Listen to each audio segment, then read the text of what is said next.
Accusing the Iran for everything, I think that is not necessary, and also it's not beneficial for the both countries. I think that when we say that Al-Qaeda has relation with Iran is completely a joke.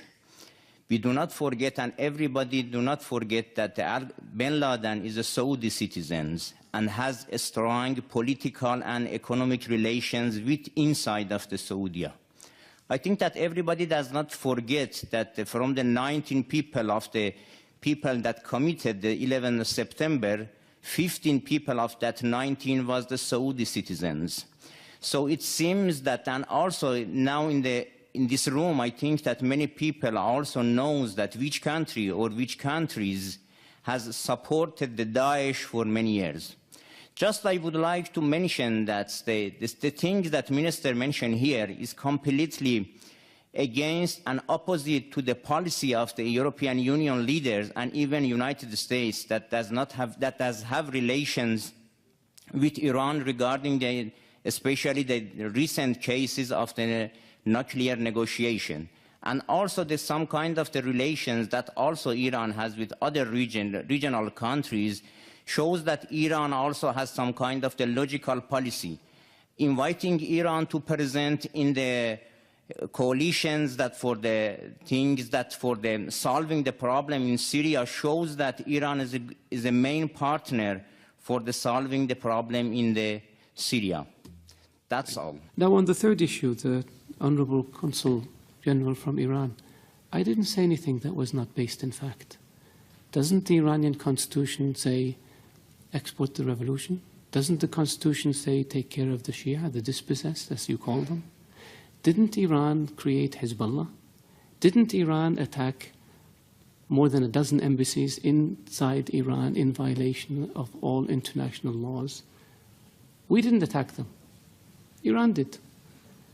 Didn't Iran manage, plan, and execute the 1996 attack in Khobar Towers against the American Marines? Yes, they did. The control officer was Brigadier General Sharifi. You're a military attaché in Bahrain.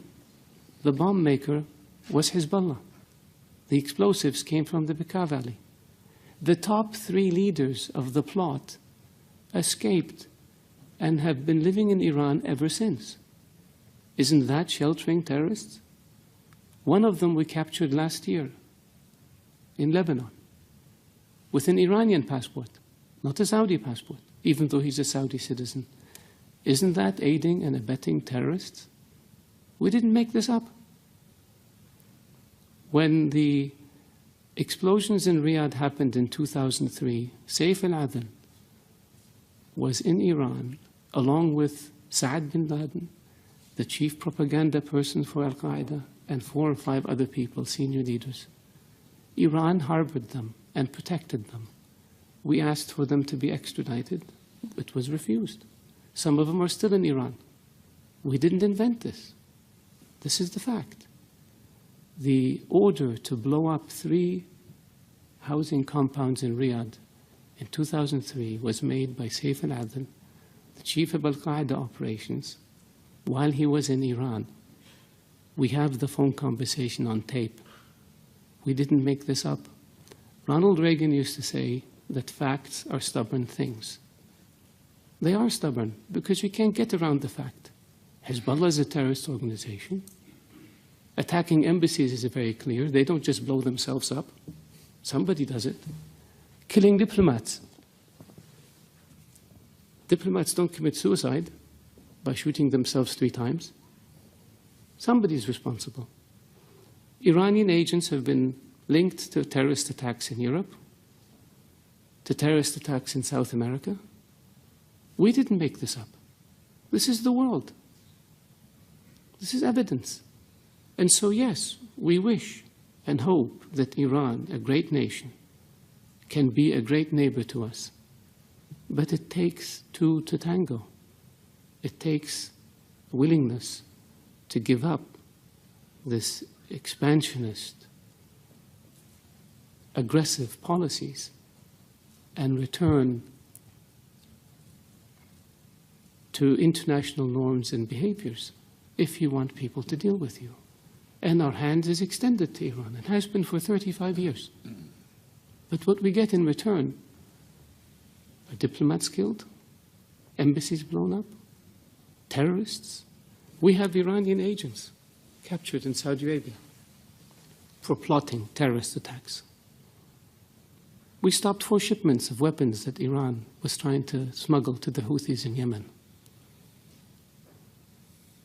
We have explosives that Iran tried to smuggle into Saudi Arabia, Bahrain, Kuwait. This is not fiction. And this is not child's play. This is aggressive behavior. This is unacceptable behavior. This is behavior that violates all norms of international behavior and international law. That's why Iran is designated as a state sponsor of terrorism, and that's why Iran is sanctioned for its support of terrorism, not by us, by the international community. So could it be that the whole world is wrong and Iran is right? Could it be that maybe international law that says peaceful relations and non-interference in the affairs of others is wrong, and Iran's approach of aggressively pursuing your objective, irrespective of how you do it, is correct? I don't think so.